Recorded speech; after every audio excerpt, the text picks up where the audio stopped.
Bu qəzada 25 nəfər öldü, 20 sərnişin, 5 ekipaj üzvü. Hadisə qəza kimi göstərilmişdi. Əslində isə həqiqət başqa idi. Təyyarə vurulmuşdu.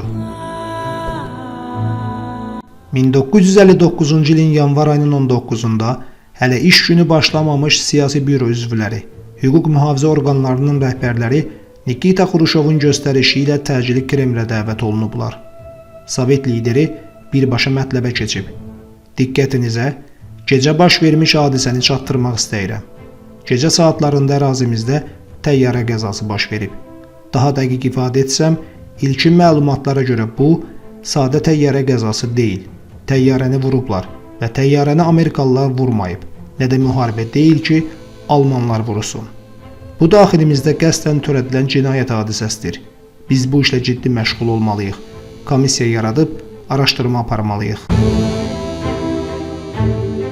Həmin ilin yanvarın 18-də gecə saatlarında Azərbaycan Mülki Hava Donanmasına məxsus olan Moskva-Bakı reysini icra edən İl-14 təyyarəsi Stalingrad, indiki Volqaqrad hava limanının yaxınlığında qəzaya uğrayıb. Hadisənin ilkin saatlarında qəza ilə bağlı fərqli versiyalar səsləndirilib. Xruşovun göstərişi ilə xüsusi komissiya yaradıldıqdan sonra ətraflı araşdırmalar başlanıb. Komissiyanın tərkibinə Azərbaycan tərəfdən də nümayəndələr cəlb edilib.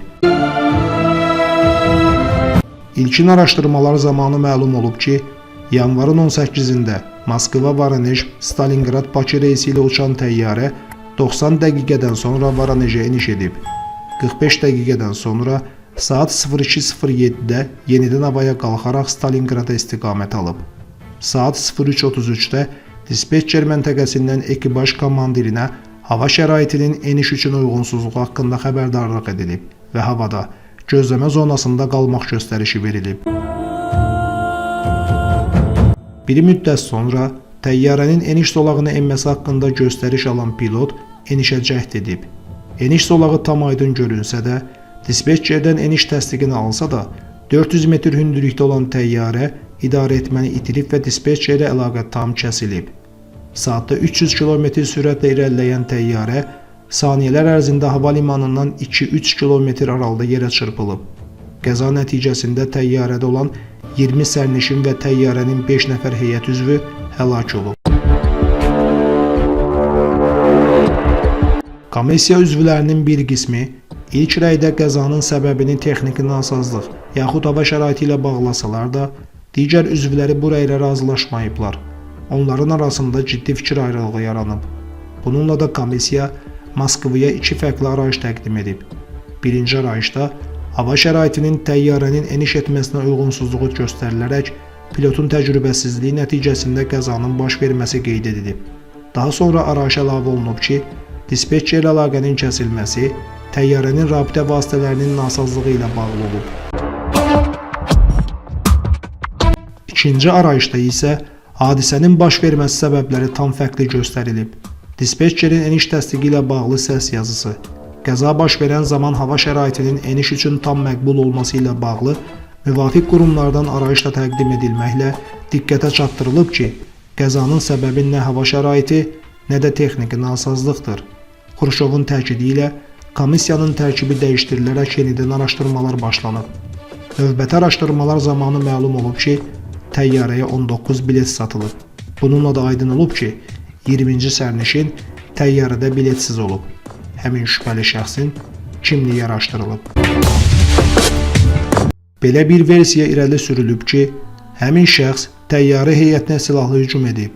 Amma ekipaj komandirinin silahındakı bütün güllələrin yerində olması, əl izlərinə görə son saatlarda ondan istifadə etməyə cəhd göstərməməsi bu versiyanın üstündən xətt çəkib.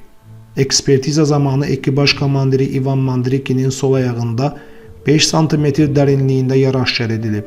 Əvvəlcə elə düşünülüb ki, yara qəzadan sonra baş vermiş yanğın nəticəsində yaranıb.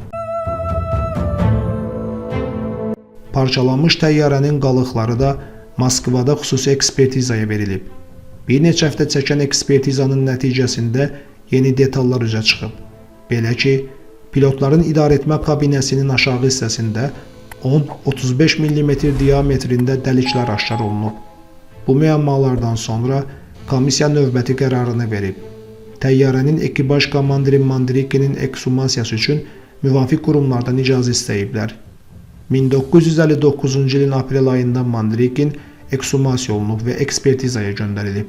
Ekspertiza nəticəsində Mandrikinin sağ ayağındakı yara yerində qəlpələr aşkarlanıb. Bununla da komissiya son qənaətə gəlib. Təyyarəyə eniş zamanı yerdən atəş açılıb. Xruşovun göstərişi ilə komissiyanın arayışı Dövlət Təhlükəsizlik Komitəsinə göndərilib. Dövlət Təhlükəsizlik Komitəsi tərəfindən Stalingrad aeroportunun bütün kollektivi yoxlanılıb, sorğu-suala tutulub. Daha sonra aeroportun və qəzanın baş verdiyi ərazinin ətrafı öyrənilib. Ətrafda kiçik bir kəndin əhalisi də son nəfərinədək dindirilib. Şübhəli heç bir şey qeydə alınmayıb. Sonda hava limanından 4-5 kilometr aralıda yerləşən hərbi hissə yoxlanılıb.